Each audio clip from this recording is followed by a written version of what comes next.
Assalamualaikum warahmatullahi wabarakatuh. Asyhadu an la ilaha illallah wa asyhadu anna Muhammadar Rasulullah. Allahumma shalli ala sayyidina Muhammad wa ala ali sayyidina Muhammad. Sahabat-sahabat British Propolis ya, dimanapun berada, komunitas BP Berita Berpahala. Alhamdulillah di kali ini kita bisa bertemu di pembinaan 3CM ya, dengan judul Manusia Brilian. Insya Allah yang hadir pada kesempatan pagi ini adalah mitra-mitra brilian. Jadi kalau dulu itu ada istilah I hate Monday ya kan. Terus kemudian I love Monday ya. Insya Allah kalau kita full love in Monday ya. Karena kita insya Allah hari Senin kita mulai dengan 3CM. Jam 3 pagi kita udah belajar, kita udah tahajud dulu. Masya Allah ya. Kalau Mas Ibu kemarin tuh bilang ke Bu Yaya dan juga Dr. Amir Faisal, tahajud, tahu-tahu hajat terwujud. Mungkin kita semua sudah hafal, tapi memang kekuatan tahajud itu Masya Allah ya, tahu-tahu hajat terwujud. Dan gak setiap orang ya dikasih kesempatan untuk bisa sholat tahajud. Makanya kita selalu berdoa sebelum tidur, supaya Allah bangunkan kita lebih awal ya, tahajud lebih awal, dan bahkan dalam ikut Zoom ini pun ya, diharapkan semua sahabat mitra-mitra BP di sini sudah tahajud dalam kondisi berwudu dan mengikuti acara sampai selesai. Bismillah. Oke, hari ini saya lagi perjalanan kopdar agak lumayan panjang ya. Jadi kemarin tuh dari hari hari Rebo udah di Cirebon, terus kemudian ke Pekalongan, terus Kamisnya itu ke Cirebon lagi ya, ketemu dengan Bu Yaya bersama Mas Ibu Santosa dan mentor-mentor BP yang lain yang nanti ilmunya Masya Allah akan saya sharing di sini juga.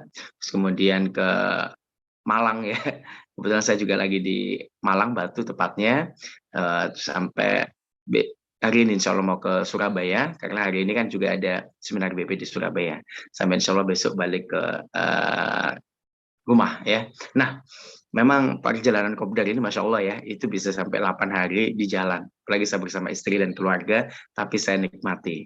Ya, saya juga punya sahabat namanya Dr. Nur Rahma. Dr. Rahma ini Masya Allah ya, setiap seminar BP berada di mana, diikutin. Dari Pekanbaru, dari Jambi, bahkan sekarang ada di Makassar. Nah, sebelum nanti sahabat saya Dr. Rahma itu sharing ya, jadi di BP ini kita mau dicetak jadi berlian, mau atau mau banget. Kalau saya mau, karena berlian itu emang ditempa kan. Dan ada satu quote bagus dari salah satu tokoh hebat Indonesia, namanya Tan Malaka, salah satu politikus juga, pendiri partai politik juga ya. Beliau juga nulis buku juga ya. Nah, beliau itu pernah bilang ya, terbentur, terbentur, terbentur, akhirnya terbentuk. Saya ulang, terbentur, terbentur, terbentur, akhirnya terbentuk. Saya ulang yang ketiga, terbentur, terbentur, terbentur, akhirnya terbentuk. Nah, kita di BP, alhamdulillah, saya dibenturkan oleh Mas Ipo Santosa, tapi nggak sampai benjol ya. Dibenturkan untuk apa? Dibenturkan untuk ya bisa nulis artikel tiap hari, seminggu bahkan sampai 4 kali. Masya Allah, saya beruntung bersyukur sekali dibenturkan seperti ini. Kadang ragu, kadang merasa jelek, kadang merasa nggak mampu, tapi saya paksa. Saya juga minta mitra-mitra untuk belajar nulis. Ya, bahkan kadang-kadang saya paksa untuk review. Itu saya benturin juga. Ada yang ngeluh, ada yang merasa terpaksa, terserah ya. Tapi yang pasti ini kebaikan buat dia. Karena Mas Ipo Santosa selalu bilang, kita di BP dicatat tidak sekedar jadi pengusaha, tapi juga penulis. Ya, karena apa? Dalam sosial media, apa-apa pasti ada unsur tulisannya. Bikin video ada captionnya. Bikin Instagram tuh ada tulisannya juga, Facebook dan sebagainya. Bikin kuliah WA marketing, itu semua pakai bahasa tulisan. Dan Mas Ipo ingin membentuk kita, tulisannya makin bagus. Apalagi Mas Ipo udah menjadi penulis number one ya, dalam buku non-fiksi. Dan itu udah Masya Allah, ingin kita juga bisa. Jadi kalau dibenturin sama tugas-tugas PP, jangan merasa terpaksa. Tapi kita mau dibentuk jadi apa? Jadi brilian ya. Terus yang kedua, selain jadi penulis ya, kita dipaksa untuk jadi pembicara. Saya awalnya di Zoom itu juga nggak nyaman, heboh sendiri. Nih saya kan ngisi kan, ya anak lagi tidur, istri juga lagi ngamatin gitu kan. Padahal kalau lagi di rumah itu kan agak berisik jam 3. Tapi saya coba pahamkan bahwasanya kita lagi belajar. Bahkan saya juga sering ngisi Zoom pagi juga, itu jam 5 pagi sampai jam 6. Ya awal juga nggak nyaman, tapi inilah kita harus belajar beradaptasi. Saya nyamannya biasanya offline, kopdar, seminar. Tapi alhamdulillah ya dibenturin di Zoom akhirnya bisa juga. Bahkan bisa Zoom marketing. dari ribuan peserta sampai ratusan peserta sampai puluhan peserta, alhamdulillah juga bisa closing. Ya, jadi apa-apa yang dibenturin, tapi kalau di BP itu akan ditempa menjadi berlian yang nyata. Dan yang ketiga ya, selain menulis, pembicara, tentunya pengusaha. Apalagi kita sekarang pandemi bisa kita siasatin ya, tentunya dengan prokes yang ketat dan sebagainya. Itu kita belajar jadi IO, ya, nyiapin spanduknya, ngundang teman-teman untuk datang, makanannya, snacknya, menyambut macam-macam. Ya, kita mau nggak mau harus jadi tuan rumah yang bagus. Ya, kadang itu capeknya Masya Allah, ya kan? Ngurusin puluhan, ratusan itu nggak mudah. Apalagi dengan protokol yang ketat di zaman pandemi seperti ini. Tapi alhamdulillah kita ingin menyambut sahabat-sahabat kita, mitra-mitra kita. Mau nggak mau kita jadi cetak juga harus jadi pengusaha yang punya skill IO, ngumpulin teman-teman. Ya, mungkin dalam kopdar kecil, mungkin dalam kunjungan rumah terbatas, atau mungkin dalam restoran atau hotel yang sangat besar, itu butuh persiapan, nggak bisa dadakan dan sebagainya. Gimana kita menyambut mitra itu yang nggak kenal sama sekali, ya maksudnya nggak pernah ketemu sama sekali, pas ketemu bisa ramah, bisa akrab, ya bisa dekat, ya karena memang masih pesan saya selalu berpesan kita semua ini adalah BP, ya banyak persaudaraan. Nah, apa jadinya kalau saudara itu tidak pernah ketemu sama sekali, hanya cuma online ya, harus tetap ketemunya offline. Ya, alhamdulillah ini ada sahabat saya, Dokter Rahma sekarang ya. Ini alhamdulillah dari kopdar ke kopdar, dari seminar-seminar, beliau juga ditempa, dibentuk. Sampai akhirnya ya mitra-mitranya itu bisa banyak, bukan di tempat, bukan di pulau asal, bahkan di luar pulau, Masya Allah. Halo Dokter Rahma, boleh sharing nggak kenapa pentingnya ketemu mitra untuk terus kita tempa ya menjadi mitra yang tangguh, mitra yang brilian. Halo Dokter Rahma, boleh Ya, silakan. Ustaz.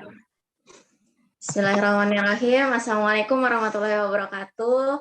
Apa kabar sahabat-sahabat di komunitas bertabur pahala? Masya Allah ya. Hari ini ketemu lagi dengan saya dengan nama baru, sebenarnya bukan nama baru sih, nama panjang, cuman sekarang panggilannya agak berbeda. Saya Dr. Rahma, spesialis penyakit dalam. Saya komunitas dari pengusaha pecinta Quran bersama dengan Mr. Jos. Kalau ngomongin masalah kopdar, Masya Allah ya, memang kopdar itu apa yang Mr. Jo sampaikan betul-betul saya jalankan gitu ya, saya usahakan untuk bisa dipraktekkan.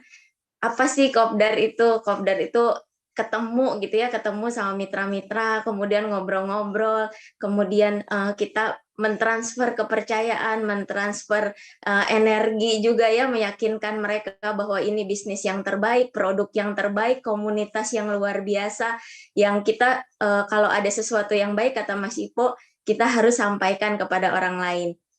Sehingga kalau misalnya ada kebaikan di dalamnya, kita kasih tahu kepada orang lain, kita dapat kebaikan, insya Allah orang lain juga bisa mendapat kebaikan yang sama. Kemudian kita mendoakan gitu ya, ketemu sama mitra-mitra dengan banyak sekali impian, pengen ini, pengen itu. Dan pada saat kita ketemu, kita tahu, oh Masya Allah ternyata impian mereka seperti ini. Dan kita doakan supaya apa yang mereka impikan itu bisa terwujud dengan wasilah bisnis BP. Kemudian kita akan menjanjikan juga datang lagi, karena kan dalam satu kopdar belum tentu mitra-mitra di daerah itu saja. Seperti contohnya kemarin kopdar di Makassar, Masya Allah, yang mitra-mitra dari Makassar justru nggak terlalu banyak, yang banyak itu justru dari luar Makassar. Ada yang dari Palopo sampai 10 jam perjalanan, ada yang dari Poso jalan darat itu menghindari longsor sampai 18 jam perjalanan. Kemudian ada lagi yang dari Sinjai, ada lagi yang dari Takalar, dari Pinrang, dari Enrekang. Masya Allah, ada yang dari Toraja juga. Akhirnya bisa ketemu di Makassar, kan seneng banget ya, setelah berbulan-bulan, bahkan ada yang hitungan tahun juga. Terakhir saya ke Makassar itu sebelum pandemi di bulan Maret 2020, itu ada salah satu mitra yang belum sempat ketemu pada saat itu. Alhamdulillah kemarin akhirnya bisa ketemu juga dan bisa bersilaturahmi secara langsung, Masya Allah ya. Kemudian kita juga merasakan apa sih yang mereka inginkan di bisnis ini, kemudian ada harapan-harapan, kemudian saat ini perasaan mereka pada saat datang di Kopdar, betapa senangnya ketemu dengan teman-teman, dan Masya Allah ya, materi-materi yang luar biasa. Dulu tuh nggak kebayang pada saat Mr. Jos bilang ikut seminar 7KR sampai puluhan kali, itu kayak apa ya? Tapi Masya Allah begitu ngikutin roadshow-nya BP dari kota ke kota, ketemu dengan pembicara-pembicara yang mungkin ada pembicara yang sama, tapi Masya Allah betul banget bahwa setiap event itu ilmu baru.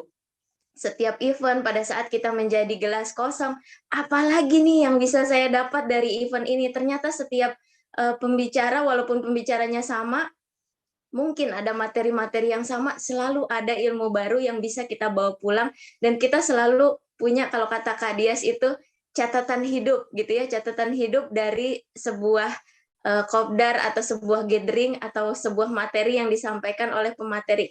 Apa yang mau kita lakukan setelah kita dapat materi itu? Misalnya kemarin kayak Pak Agos ya menyampaikan kalau misalnya punya sebuah kebiasaan yang mau kita rutinkan, kita harus paksakan dulu di awal. Mungkin bagi beberapa orang termasuk saya sendiri, kopdar ini sesuatu yang bukan sesuatu yang terbiasa melakukannya ya, ketemu dengan banyak orang, kemudian ngobrol-ngobrol, beramah tamah, mungkin tidak terbiasa dulunya. Tapi paksakan saja, paksakan, terus mau ngomong apa ya, mau ngobrol apa, ya udah yang sesuai yang Mister Jo sampaikan, kenali gitu ya, ngobrol sama mitra dari mana, perjalanannya seperti apa, anak-anaknya ada yang dibawa juga, Masya Allah ya. Kemudian kita kenalan dengan keluarganya, ada yang bawa pasangannya juga, kan itu kan bisa mempererat persaudaraan kita. Dan pada saat pulang, akhirnya sampai peluk-pelukan, nangis-nangisan, kan karena terharu ya, setelah sekian lama kita nggak ketemu, kemudian kita ketemu, kita tahu impiannya, kita doakan mereka, akhirnya harus berpisah lagi, insya Allah dengan janji kita akan datang lagi gitu ya, akan ketemu lagi dalam kesempatan-kesempatan berikutnya. Dan Masya Allah itu ilmu-ilmu yang tidak ternilai menurut saya, sangat sangat berharga banget, meskipun pada saat kita kopdar mungkin kita keluar waktu, pasti kan keluar tenaga, mungkin keluar biaya juga, insya Allah semuanya diganti sama Allah gitu. Dan ada satu cerita nih ya tentang kopdar ya, wah ketemu banyak orang gitu ya, pada saat ketemu orang, halo dok gitu ya, disapa-sapa, kok semua orang dadah-dadah gitu ya, bahkan nunjuk-nunjuk, ada apa ya gitu ya, serasa artis dong ya. Ternyata apa? Ada satu orang yang akhirnya bilang, "Dok, dok, maaf itu ada tempelan." Ternyata ada tempelan kertas di apa? Di badan gitu, nggak sengaja ketempel. Jadi semua orang pas ngelihat itu maksudnya mungkin nggak kenal gitu ya, pengen ngasih tahu itu ada kertas nempel di sini, tapi saya ngerasanya kenapa semua orang kok menyapa ya gitu, bahkan orang-orang yang nggak kenal kita udah GR duluan, ternyata karena ada kertas yang nempel di badan dan semua orang itu pengen mengingatkan itu ada kertas yang nempel di badan, kitanya udah kegeeran. Masya Allah ya, ternyata memang pada saat ketemu itu banyak sekali cerita-cerita yang bukan sekedar ilmu, tapi juga bisa berbagi dengan teman-teman. Mungkin begitu, Mister. Alhamdulillah jadi orang terkenal ya. Ya, jadi keren banget Dokter Rahma ini ya. Jadi memang yang namanya kopdar itu berlelah-lelah, tapi insya Allah lillah. Dan sebelum nanti Mas Ipul hadir 1 menit ya, ada pesan dari Bu Yahya saat kita kumpul di Zoom, saat ketemu dengan mitra, tempelin Allah di sana. Niatkan bertemu dengan hamba Allah, umatnya Nabi Muhammad SAW. Semoga Allah kumpulkan kita, gak hanya di Zoom, gak hanya pas seminar kopdar dan sebagainya, tapi juga di jannah. Alhamdulillah, The Founder Mas Ipul Santoso sudah hadir. Kita sambut ya The Founder dengan materi 3 jam kali ini, manusia berlian. Silakan Mas Ipul Santosa.